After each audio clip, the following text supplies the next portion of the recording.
Lunes hanggang Sabado, kamay mo'y nanginginig sa pagod at sa pangarap na laging bit-bit. Ang tawag ni Mrs. galing sa Bicol, salamat mahal sa padalang dolyar. Sige wag ka nang mag-alala, ang itim mo'y pilit, hawak mo ang phone mo, pero ang utak mo'y nasa kabilang kondo. Nag-overtime ka raw, 12 oras na trabaho, pero ang totoo sa milk tea shop nag-aantay siya sa'yo.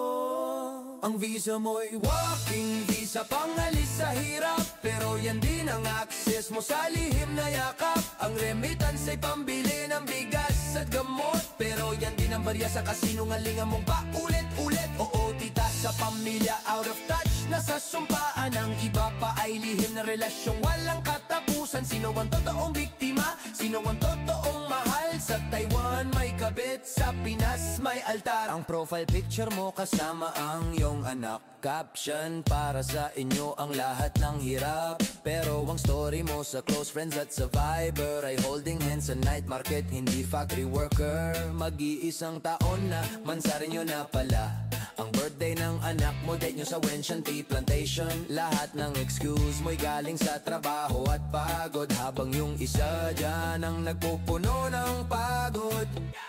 Ang visa mo'y working visa, pangalis sa hirap, pero yan din ang access mo sa lihim na yakap. Ang remittance ay pambili ng bigas at gamot, pero yan din ang barya sa kasinungalingan mong paulit-ulit. Oo tias sa pamilya out of touch, nasa sumpaan. Ang iba pa ay lihim na relasyong walang katapusan. Sino ang totoong biktima? Sino ang totoong mahal? Sa Taiwan may kabit, sa Pinas may altar.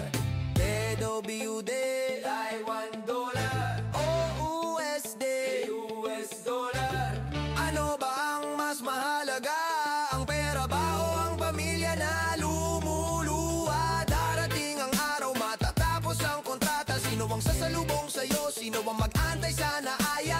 Ang lihim bang iyan? Kaya mo bang bitbitin? O iiwan mo lang din sa airport kasabay ng guilty mong damdamin? Ang visa mo'y working visa, pangalis sa hirap, pero yan din ang access mo sa lihim na yakap. Ang remittance ay pambili ng bigas at gamot, pero yan din ang barya sa kasinungalingan mong paulit-ulit. Oo